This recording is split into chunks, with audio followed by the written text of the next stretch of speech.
Hi, everyone who's logging in. We'll get started in just a couple of minutes. Thanks to everyone who's messaging in the comment section already. Welcome, welcome. Super excited to have you here. Looks like we got Conrad and Deborah and Angie and Janet and Rory and Amber and Brian from all over. We got Alaska, Ohio, Idaho, New York, Texas, going to Alaska, Ohio, starting in Montana. That's awesome. Diane from Tennessee. Welcome, Diane.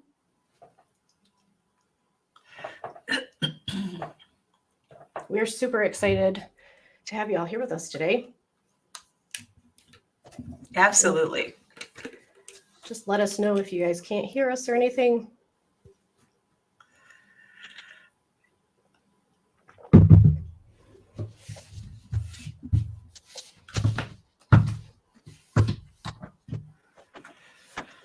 We had a lot of people register for this webinar today, so hopefully we have a good turnout. Oh man, Ethan McWilliams is here. If you guys don't know Ethan, he's one of our co-CEOs, so we're happy to have him on from Southwest Montana. Hi, Christy. Ooh, we got New Mexico. That's sweet.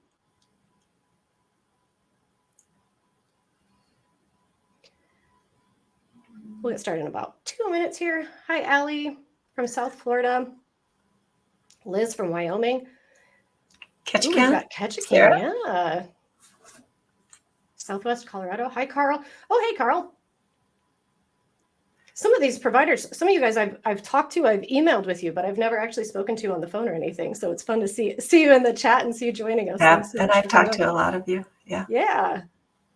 Nicolette, Arizona. Hello. We've got one of our employees lives in Arizona. In Florida. Longview, Washington. I'm in Washington. Well, Mary Ellen and I are both in Washington today. Jack from Washington. Oh, yeah. Awesome. Some fellow Washingtonians. We'll wait just a minute to get going here. We've got about, let's see, we've got about a little over 30 people so far kind of tuning in. We had almost 200 people sign up for this webinar, but I know several people couldn't make it because I know it's during the day, so they'll be getting the recording of this. But for all of you who are here, thank you so much for joining. Hi, Dennis and Patrick. Welcome on. Natalie. Ooh, Leavenworth. It's a great place. Hi, Natalie. Belinda, if you're having issues, it might be your Wi-Fi. Hopefully ours is doing okay.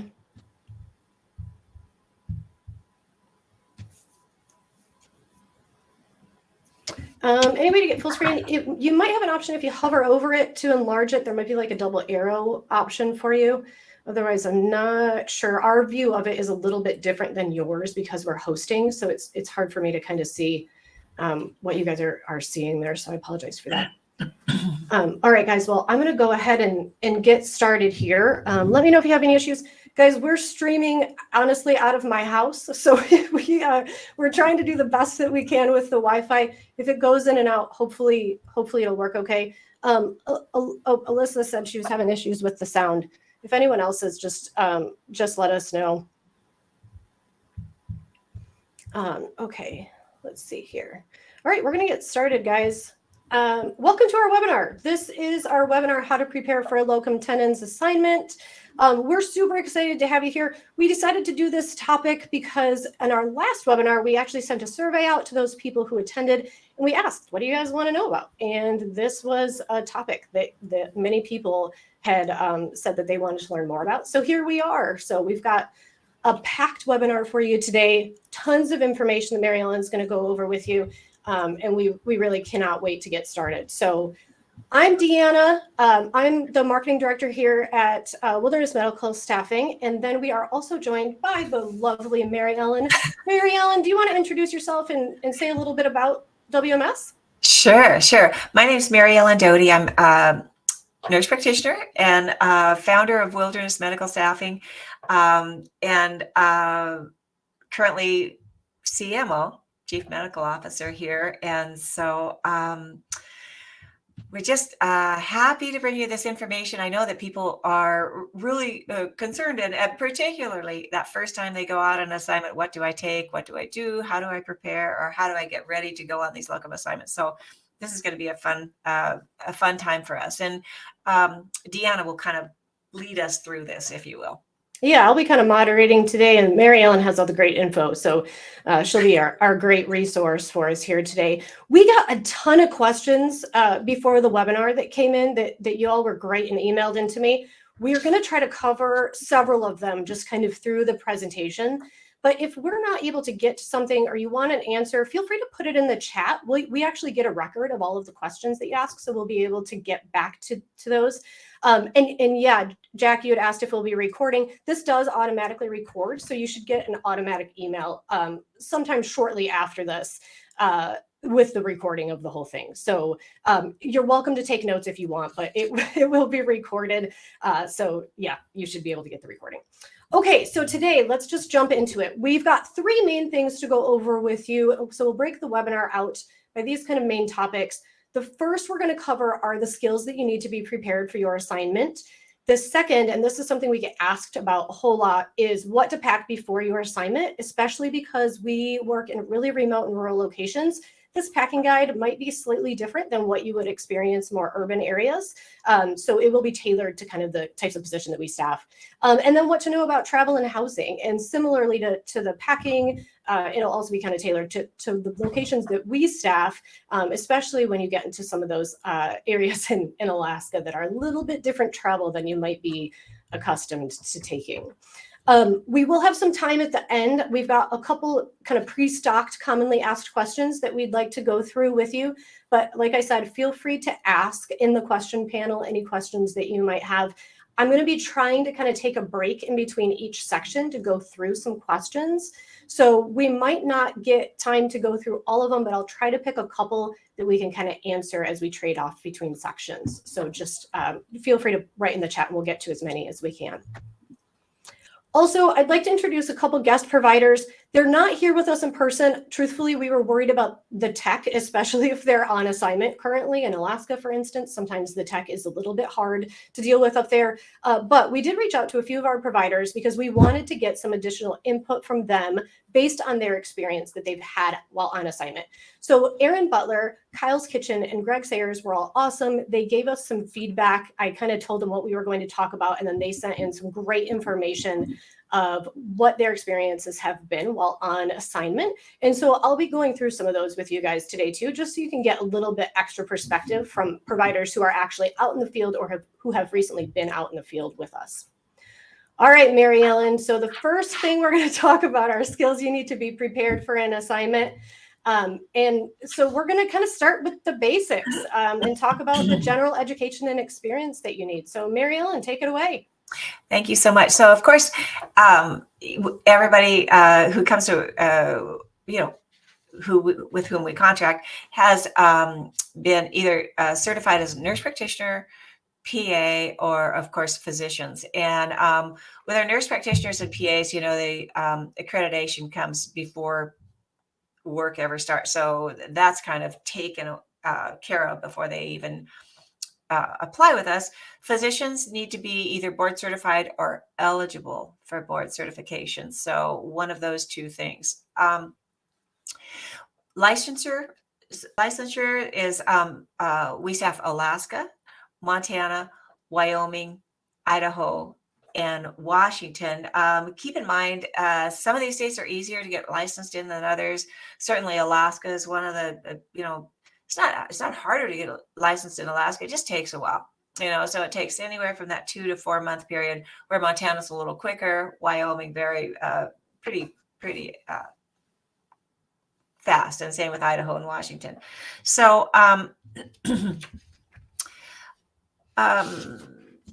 as far as experience is concerned, what we normally want is we have minimum 2 years of emergency experience if you're going to go. Well, we pretty much require a minimum of 2 years experience, no matter what position that you might be interested in taking. But those emergency positions, we want to see 2 years of pretty much full on work in an emergency department somewhere, and preferably main track. Oftentimes we'll see experience in the emergency department, but it's been in a more fast track, which is going to be your more urgent care type of experience. And we want to see, if possible, having 2 years in a main emergency track or in a critical access hospital. That's just the absolute best, because of course in a critical access hospital,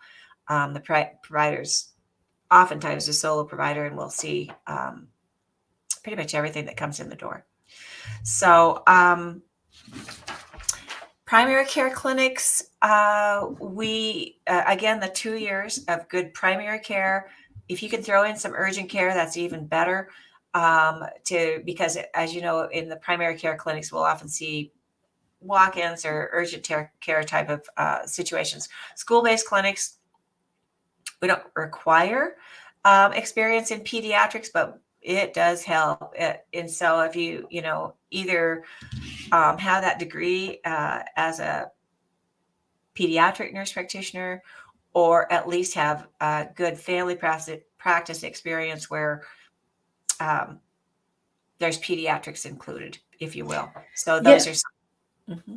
I was just going to say, we've kind of broken these up a little bit into clinical and emergency, because our stuff kind of varies from the clinical and emergency. So yes, as Marilyn was saying, these are for clinical experience. And so we'll kind of be going back and forth a little bit just based on clinical and emergency.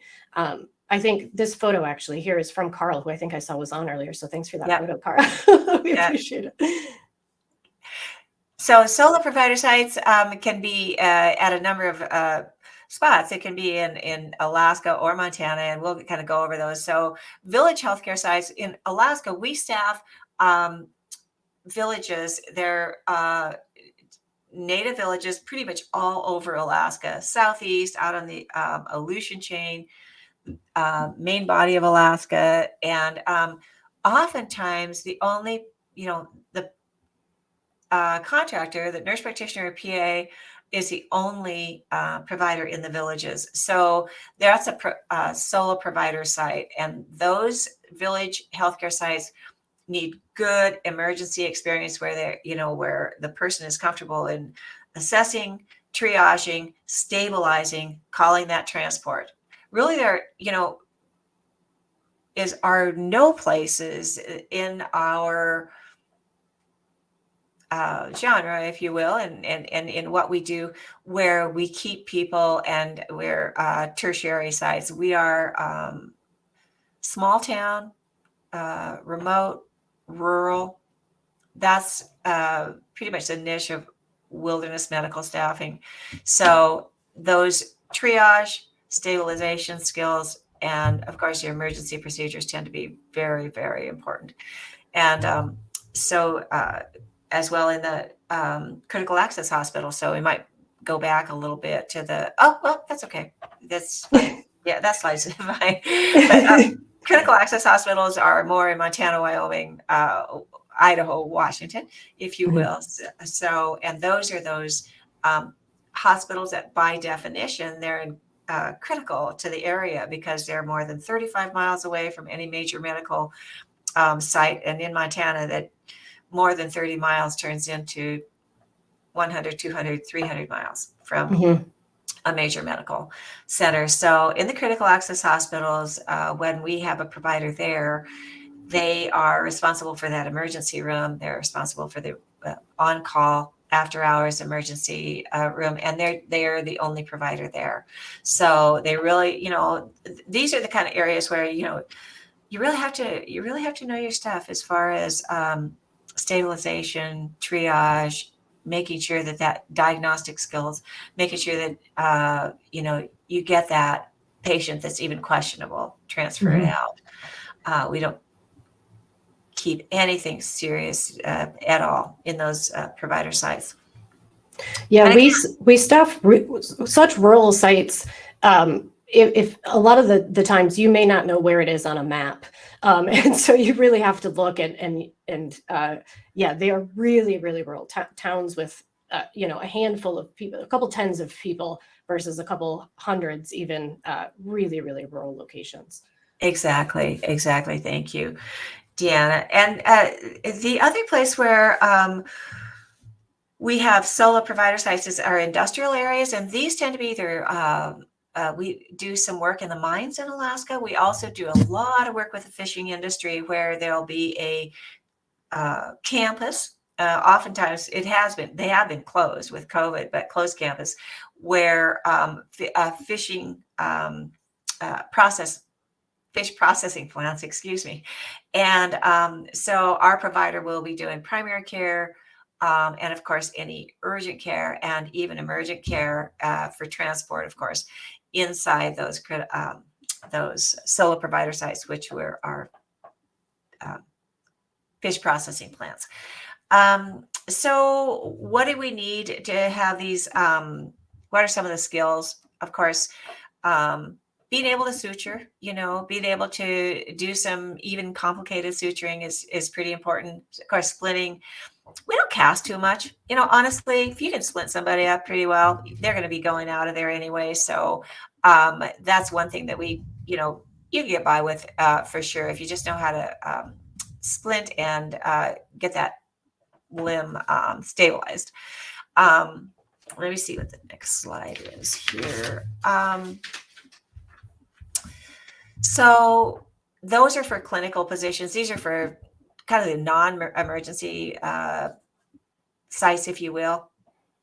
And so for our emergency medicine positions, these are sites where, again, villages, critical access hospitals, industrial sites where you probably are the only provider there, and you may have the assistance of some EMS personnel or not. So those stabilization skills are extremely important. Just being able to get an IV or an IO started, being able to needle a chest if you need to. We most oftentimes almost never need to intubate people or to put in chest tubes, but it's important to know how. It's important to be practiced on these skills and be confident that if you get out there, because and that's what I always think when I go out on assignment, if there's something I'm concerned about, that's probably what's going to walk in the door, so having those kind of skills are just paramount. It's very important. Of course, triaging. I mean, anything that comes in that's beyond what you can handle on a primary care site goes out. Now, if it's it's a limb or something pretty stable, and you can oftentimes stabilize these people and wait for commercial transport, because there are bush lines all over Alaska that come in and out of these villages daily, or most often daily. And sometimes people can be, just go in on a commercial on a bush line. But if it's anything beyond that, of course, then you have to call a transport. And in Alaska, that can take a while. So let's see, what do we have here? Can you back up just a second? Yep, sorry about that. Okay, and just emergency procedures. We pretty much went over that, but go ahead. Sorry, we're in different. You're okay. You're okay. Yeah. So some of the things that we can do to prepare for this. Pretty much everybody, whether you're in clinic, a primary care site, or an urgent care site, or whether you're an emergency site, of course, you're going to need advanced cardiac life support and pediatric advanced life support. Just those are common. Keep those certifications up every 2 years. Very important. And the other thing is, of course, the clients will be looking at this. They want to see a current ACLS and PALS. For your emergency positions, advanced trauma life support is the gold standard. Now, oftentimes, even with the Montana Trauma Board, will allow you to recertify with a CALS, or comprehensive advanced life support, but they want to see that advanced trauma life support first. This is your, that 2-day tough course. Nobody likes to take it, but very important to have current ATLS if you're going to do these emergency positions. And I just have to put in a little plug here. Wilderness Medical Staffing sponsors an ATLS class yearly. So if you're interested and need that course or need recertification in that course, go ahead and get a hold of us on that. Comprehensive Advanced Life Support, great course to take. It really is. Great refresher on ATLS. They throw in some OB, some trauma, it's a good course. Emergency room boot camp. I just did this. Again, I have done this a couple of times, and it's super good course, 3-day course. Every half hour, they're bringing up a new situation, new diagnosis that may be coming in your door in an ER. So if you've not done ER before, or if you have done ER and want a good refresher, it's a good thing to take. They now have advanced emergency room boot camp. And again, good course to take. Advanced airway course, there's only one I know of, and I'm sure there are more in the United States. But every year, Avera, which is emergency medicine group out of Sioux Falls, South Dakota, hold a 2-day advanced airway course. Very good to take. Oops. Hold on, my slides don't want to transfer. Okay, there we go. One of the other things that providers tell us, Mary Ellen is adamant about, is just being flexible when you're on assignment. Can you talk a little bit more about that, Mary Ellen? Sure, flexibility. So first of all, even though we prepare you as much as we possibly can, as much as we possibly could we'll give you that information. But when you get to a new site, it's never quite the way we envision it. So just being flexible as far as, possibly what you're asked to do. I know oftentimes I'll get to a critical access hospital, let's say, and I think I'm just going to be covering emergency room, but their primary care provider, clinic provider for the day doesn't show up. And so, I'll be asked to step in or volunteer to step in or volunteer to, help out with their long-term care. So it's a matter of flexibility. This also is very important in our Alaska bush sites as well, because again, as much as I envisioned what an Alaska bush village would look like, it was a complete surprise to finally be there. My first assignment, which was in 1994, that tells you anything about my age, but so just being flexible and being a team player, seeing where can I help out? What do you need? And that's me with the crew in Fort Yukon. Actually, that just this last February and March, I was up in Fort Yukon doing an assignment there. Learning who is in charge is really important, because you're going to have a clinic manager most often, and oftentimes that won't be necessarily a medical person, but they'll know the ropes. They'll know how to get people transferred out. They'll know who to call in emergencies. They'll know who to call in for an extra set of hands. So just communication with those people who are in charge and who are the managers. If you're uncomfortable with something, just being transparent or being communicative.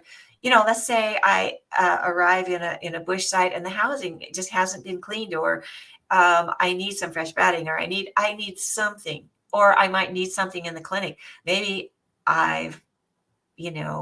there's a piece of equipment that I just don't see, or it's not functioning, that kind of thing. Just being transparent and communicative. It's very important. What about organization? We talk to providers a lot about this, because as provider, obviously there's a lot of paperwork that goes into getting on an assignment.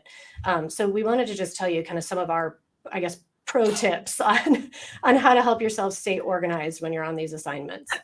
Well, unfortunately, every single place, every single system or organization has their own credentialing that they want done. So what I like to do is keep an electronic file of everything that I can think of that organization might need for my credentialing. That means my licenses, my certifications, my identification, my certificates of graduation, for goodness sake, also my continuing ed file, needs to be up to date, because sometimes they'll want to see that as well. So just anything you can think of that might be requested in credentialing just makes your life easier. That's all. And that password storage system, I do that when I'm on assignment, because of course, the computer that I'm given is going to have a password on it. The electronic medical record system is going to have my password on it. And so, just makes life easier. That's all. Orientation is important. I mean, and our operations group is very good about getting those orientations organized so that the day you get there, or the following day, or however that happens to work, you have some orientation rather than just being kind of thrown to the wolves, if you will. It has happened. I mean, I've definitely walked into assignments where they throw me the keys and they have to get on a plane and leave, so there is that kind of goes back to to the flexibility thing. But especially if you're going first time to a location, make sure that you kind of take that on yourself as well, and know that you have a decent orientation, at least anywhere from a half day to a day and a half, depending on the site. So and our operations department will help with that. Mm-hmm. Resources. So, one of the things that I think is interesting is I'm old school, if you haven't been able to tell, but I take textbooks with me if I don't know. Now, a lot of the village clinics will have shelves of books, just emergency medicine manuals, whatever, but I'll actually take a few things with me. And this is why, because sometimes I won't have Wi-Fi in the villages, or it's really poor and I can't bring up to date, so, or I'll go out, for some unknown reason. So I just have my backup. I have my, 5-minute clinical consult, my 5-minute emergency medicine consult, some other emergency medicine books that I like to take with me, just in case. And I hardly ever use them, but man, just like when I was in Fort Yukon this last winter, every day for about an hour, the internet would go out. I have no idea why, but anyway, it might be a good idea they're heavy, but to me, it's worth it. Yeah, worth it when you need them. Yeah.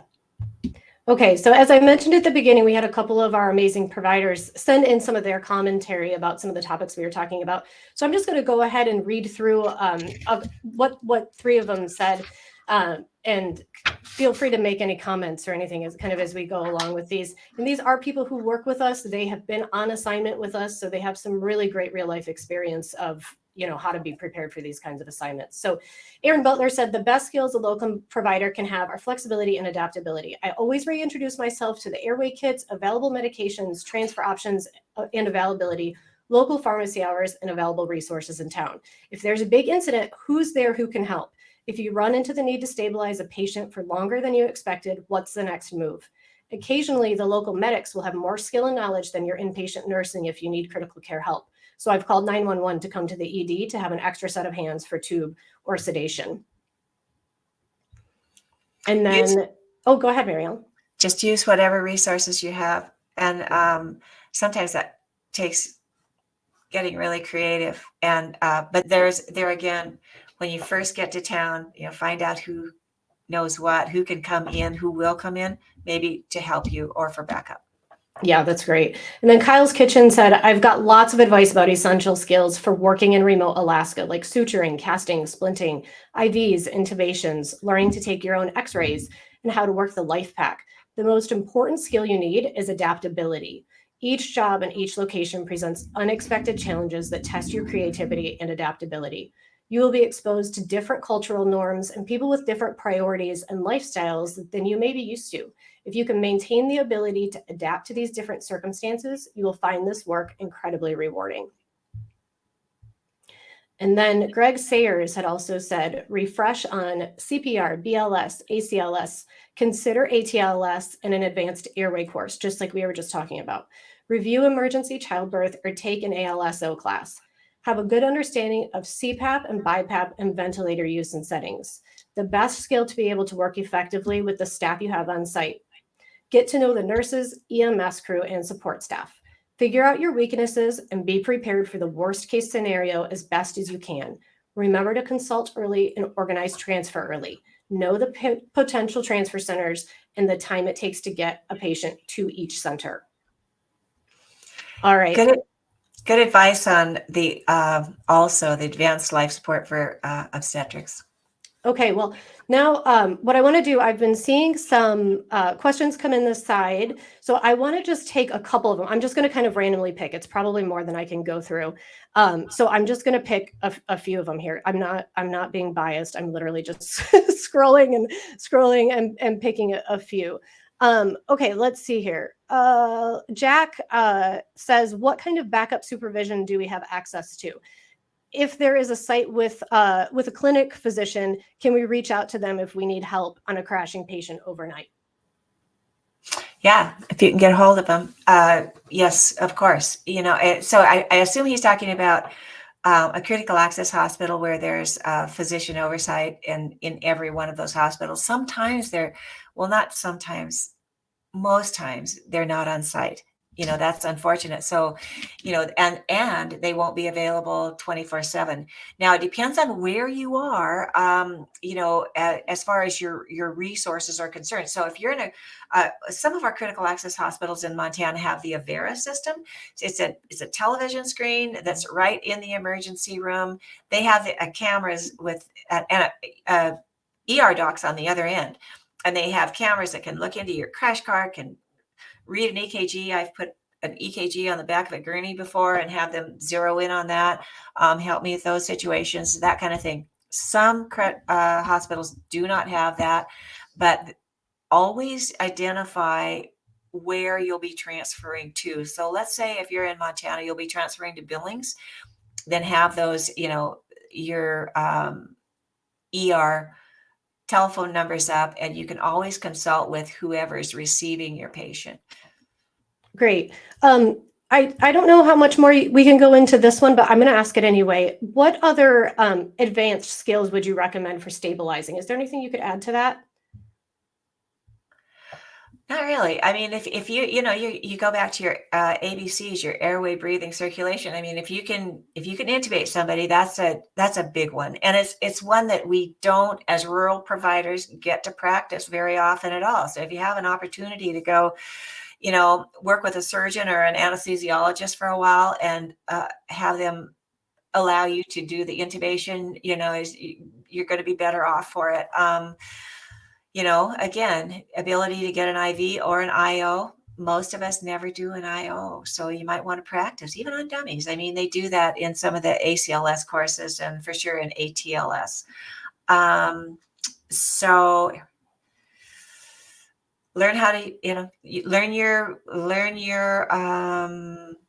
life pack. I think Greg mentioned that, learn how to make sure that you know how to use that life pack, so you have a heart monitor, et cetera. So, if you've got those basics down, you don't have to get fancy. Nobody's going to put in a central line out there in the bush. Honestly, they're not, and, but you may have to put in a set of chest tubes, and ATLS will teach you how to do that. Somebody had asked, hold on, I'm trying to find it here, a different class to ATLS. Hold on, I'm scrolling up here. Let me see. Oh, somebody had asked PHTLS instead of ATLS. Okay. Do you know what the PHTLS? Are you familiar with that one? PHT, I don't. Okay. All right. Conrad had asked that. Conrad, feel free to provide a little bit more information about that if you can, and we can get back to you on that one. Okay. I'm going to transition over to kind of packing, but if we've got time at the end, we can still answer some more of these questions. Thank you to everyone who's also helping to answer thank you. Pre-hospital life support training, Mary Ellen. That's what that was. Our providers came through for us. Thank you. Mary Ellen, are you familiar with the pre-hospital life support training? Nope. I actually am not. Of course, that's more EMS, but we could certainly, I'm sure it would be great. I don't think, and typically and Mary Ellen, correct me if I'm wrong on this, typically our clients will tell us which certifications they require of the providers who come. ATLS is one that they require, from what I understand. I don't believe that the pre-hospital emergency trauma life is. Correct, Mary Ellen?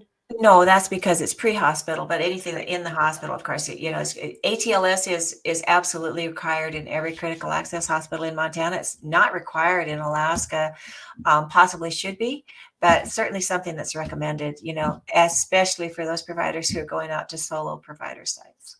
Great. Okay, so now let's transition over into what to pack before your assignment. Keep in mind, this is all kind of geared towards these rural and remote locations. And a lot of what we talk about is in Alaska, because that's one of the states we really staff a lot. So these are very specific kind of towards that. So the first thing we want to tell you about are clothes for the area and the season that you're going to. Mary Ellen, can you talk a little bit more about it?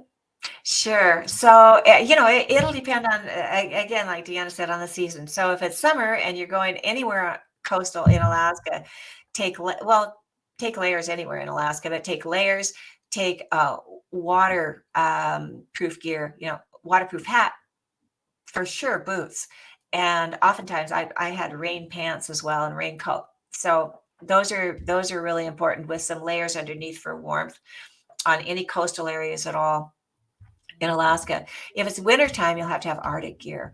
And Arctic gear is kind of what you see here, those parkas that are good to, 40 below, and good packs, boots that'll keep your feet warm to 40 below, and, REI and Eddie Bauer and a lot of places have this type of clothing, but it's required in many areas to get on the bush plane. They won't let you on unless you have good Arctic gear, just for safety, as far as that goes. So,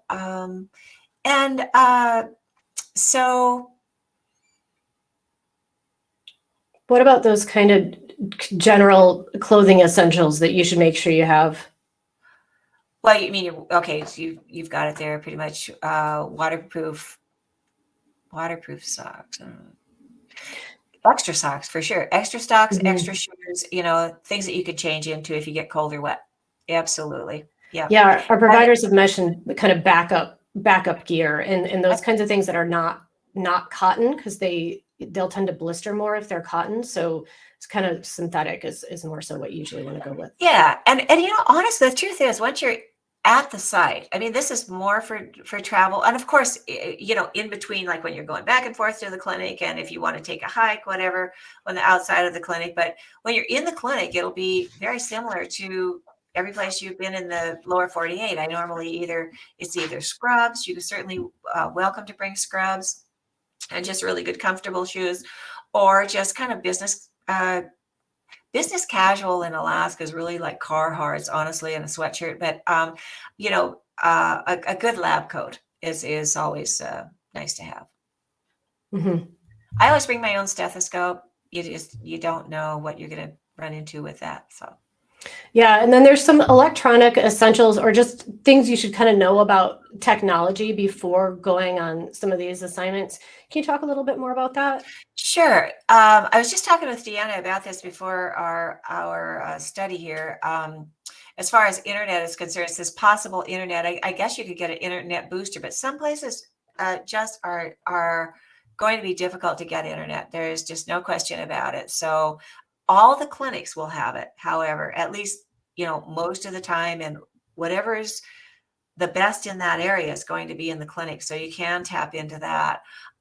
Cell phones, AT&T, Verizon tend not to work. There are places where it does, but our operations team, again, will just verse you on all this. But the GCI cell phone, oftentimes you pick up a pay-as-you-go GCI phone, and that'll work in Bush, Alaska. Yep, laptop if you want to. They'll have a computer there for you, but of course that'll be for clinic work. Yeah, one thing providers have mentioned too for the laptop or tablets is, because you may not have super reliable Wi-Fi at your housing, either just downloading, your movies from Netflix, or, whatever streaming service you like, or some TV series, or getting some games or something like that, just some different forms of entertainment. It can be handy to have those ready to go. Could you try again? Sorry, my My Siri's going crazy over here.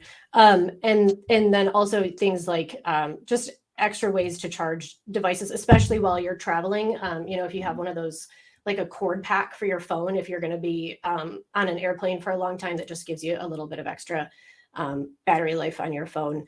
And then obviously things for, some of this is just for travel headphones, earbuds. So you've got those when you're on the planes as well.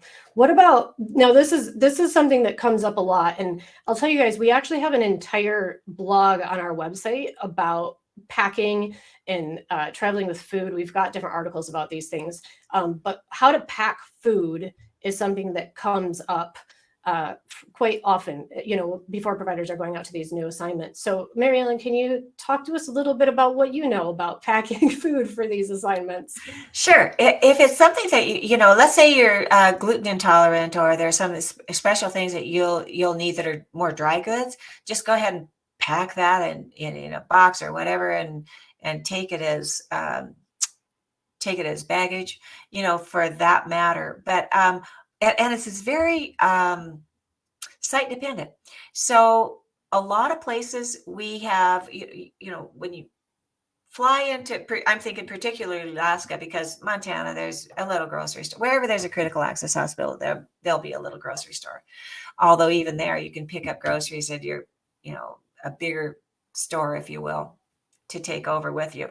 But in Alaska, because you're going to be coming from Florida, New York, wherever, I recommend, unless there are special things that you need, just wherever you overnight, which is going to be either Anchorage, Fairbanks, Juneau, Sitka, Ketchikan, before you actually go out, bush flight out, then just go to the nearest either Fred Meyer or Safeway and shop and tell them you want it boxed for the bush, and they'll box it up for you, tape the boxes, and you just take that to your airline. Then when you get on the plane to go out, and you take food with you.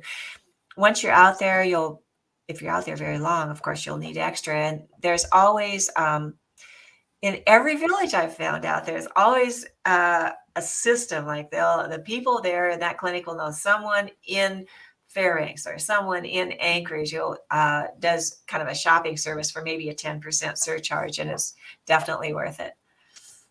And there are so many, honestly, specifics about this. Our operations team will have the specifics of each particular site.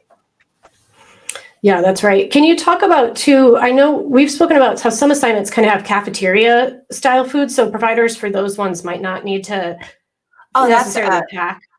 Oh, that's for the seafood sites. I mean, and also the mines. You don't have to pack any food because they'll be feeding you. And yeah, as Mary Ellen says, it's very dependent from assignment to assignment. So kind of once you're headed out there, our operations team they're super knowledgeable. So they'll be able to help you out or help you to lead you to information to get additional information about if you need to ship, what you can bring, if you should pack stuff, if you should ship stuff, all that kind of good information. And just be sure to make sure whatever you're checking is okay with TSA, because they do not allow everything to go through. So again, we asked our providers if they had any tips about packing. And so I wanted to read off what they had said about this. Aaron says, always have food on hand. You never know when you'll get stuck at the hospital for 72 hours with no cafeteria on site, no open restaurants, and no availability for delivery. Bring a cooler with things you like, unless you enjoy graham crackers and powdered chicken broth for 3 meals a day. And Mary Ellen, you had said, what kind of sites does Aaron typically work? She works critical access hospitals in Montana. Right. Yeah, that's what she's talking about. And it's true, you can get stuck at the hospital. So, take snack stuff with you. Although my experience is in critical access hospitals, again, they have food, they'll feed you. Yeah, and we're getting some great kind of comments and questions on the side. So I'll get to some of those. I just wanted to read off. Liz, real fast, had said for industrial sites, you may want to bring some of your favorite snacks just in case the food's not exactly kind of what you want when you're there. Kyle had said one of the packing essentials is food. You need to know about availability of food where you will be working. It's difficult for some people who have not traveled within Alaska to comprehend, but some locations do not have grocery stores or have very limited store hours. In some locations, people depend on Amazon and subsistence fishing, hunting for their groceries. You should ask about these things prior to arriving so you can plan accordingly. Remember, there's no such thing as bad weather. It's only bad clothing choices. And then Greg Sayers also had some interesting tips for this. Make sure you have access to fresh, healthy food in a remote setting. This may mean trading or buying fish, moose, elk, etc. from the locals. If you go out looking for berries, have a mosquito shirt and bug hat and maybe bear spray, which may not be allowed on some flights. Pocket notebook for meds, procedures, etc., such as the Maxwell Quick Reference Guide. Cell phone with good batteries, loaded with up-to-date and whatever else you might use. And then he goes on and says, be prepared for severe cold in Alaska or when you're driving through the western states. That means liner gloves and overmitts, face protection, ski mask, a small hat, and a large oversized hat or parka hood with a snorkel front. A down coat to wear under the parka. Good long underwear such as mid to heavy cape, I think it's capeline. Bibs such as what are seen used when riding snowmobiles. If you're driving in the cold, keep a sleeping bag or warm blankets and food and water. So lots of good stuff there. All right, Mary-Ellen, I want to answer a couple of the questions that are coming in. Thank you for all of our providers who are kind of chiming in on this in terms of giving everyone else information about what they might need. A lot of people are saying have a stick for movies and stuff, like an external drive. I think for CGI, Angie, you had asked if you can order a CGI phone before leaving. I know they have a website and I know they've got information with all the prepay information.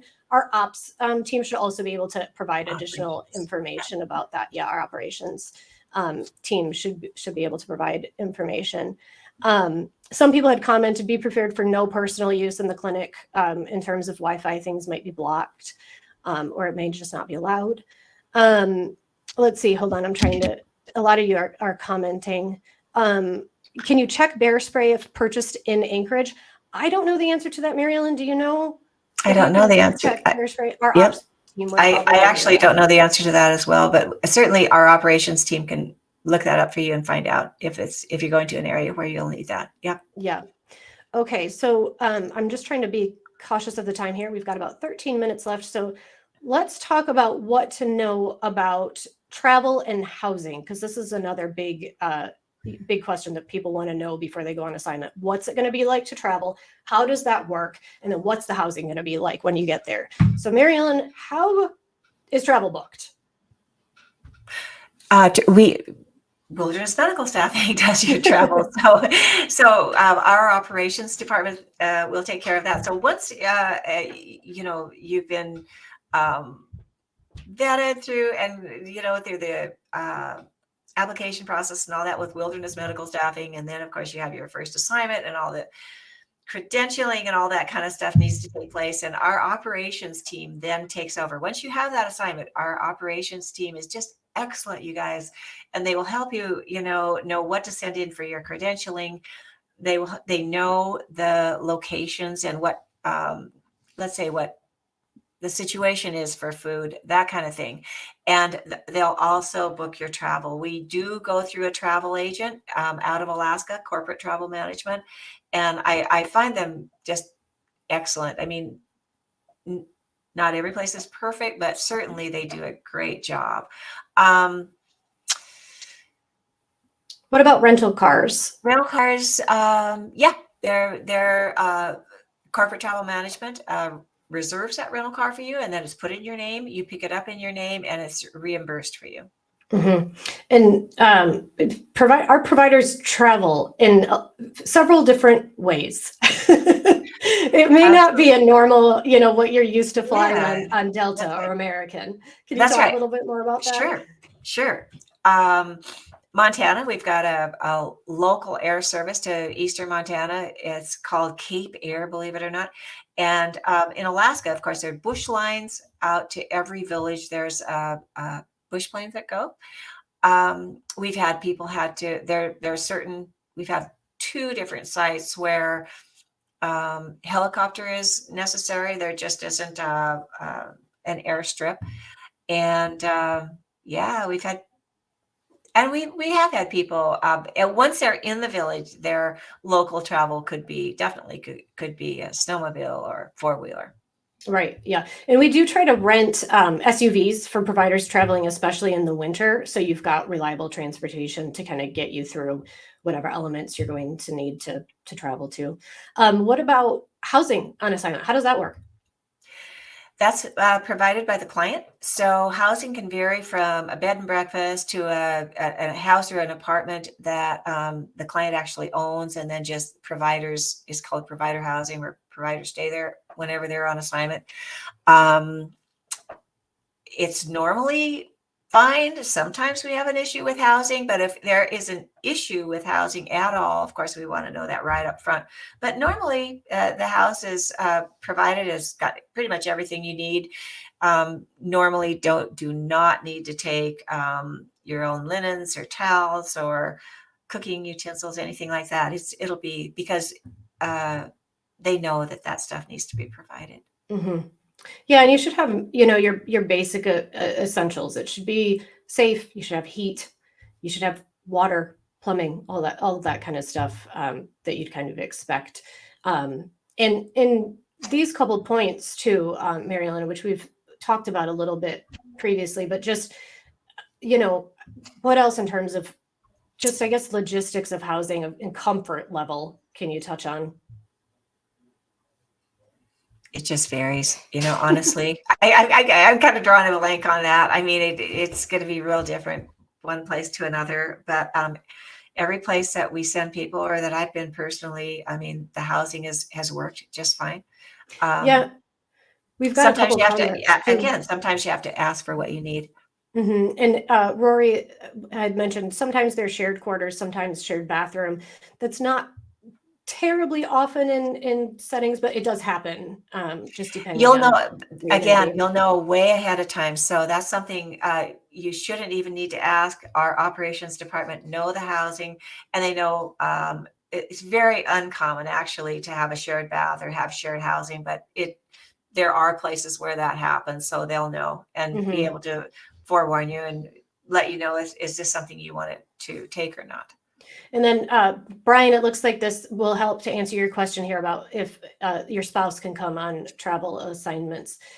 Mary Ellen, what's the answer? Sometimes.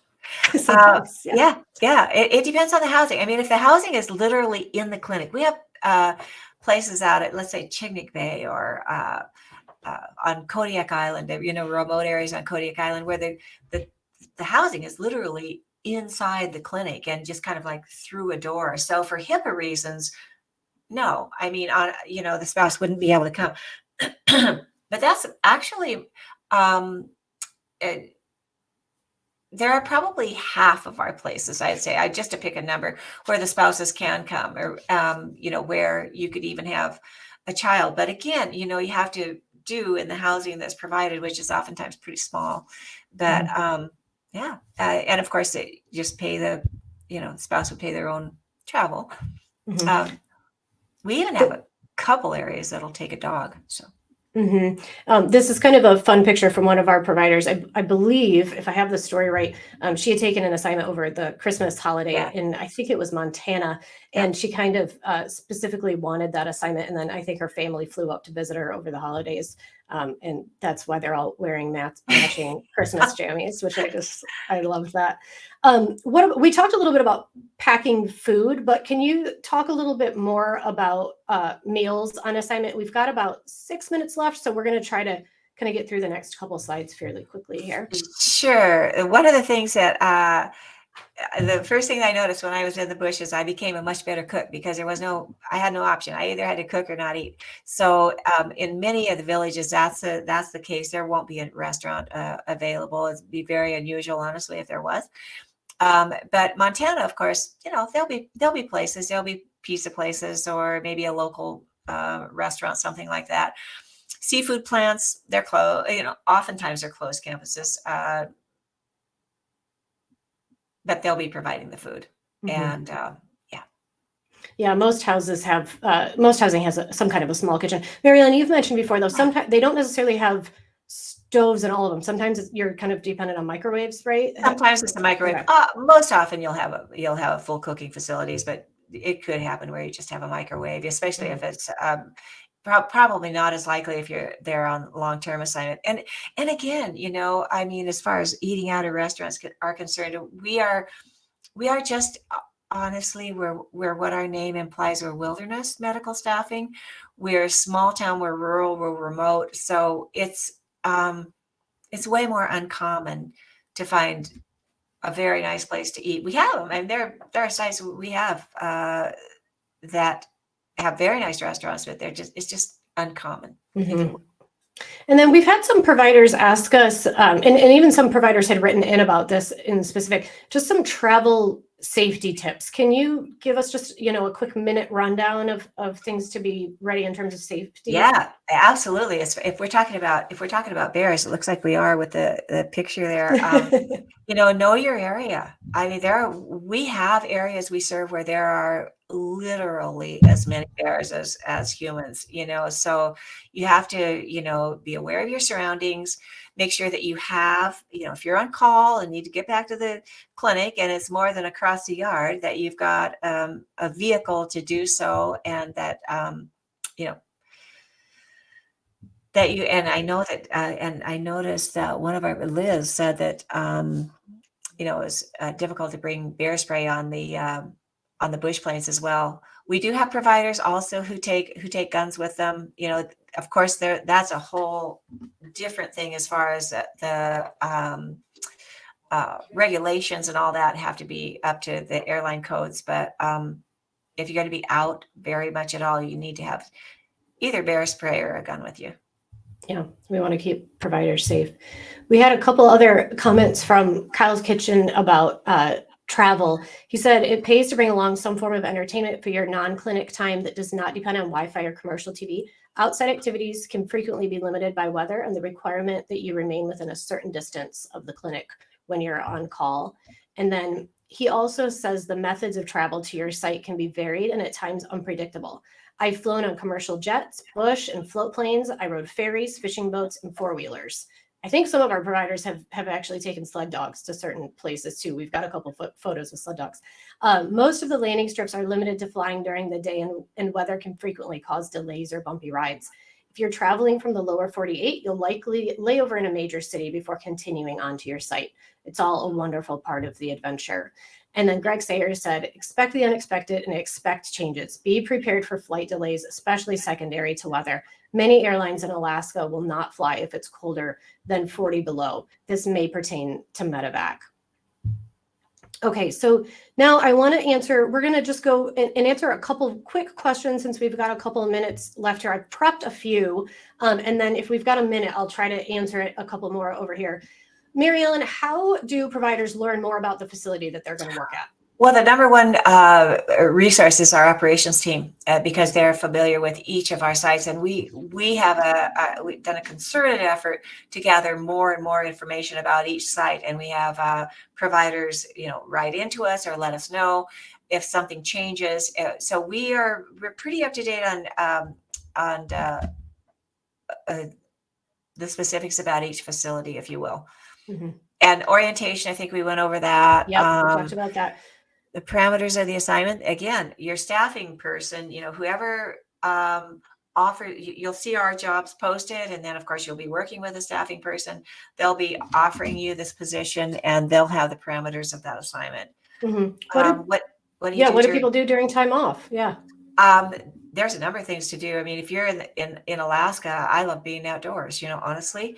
And at each place, each village has its characters and it's amazing people. So that's what I really enjoy the most, is learning the community and talking to the elders.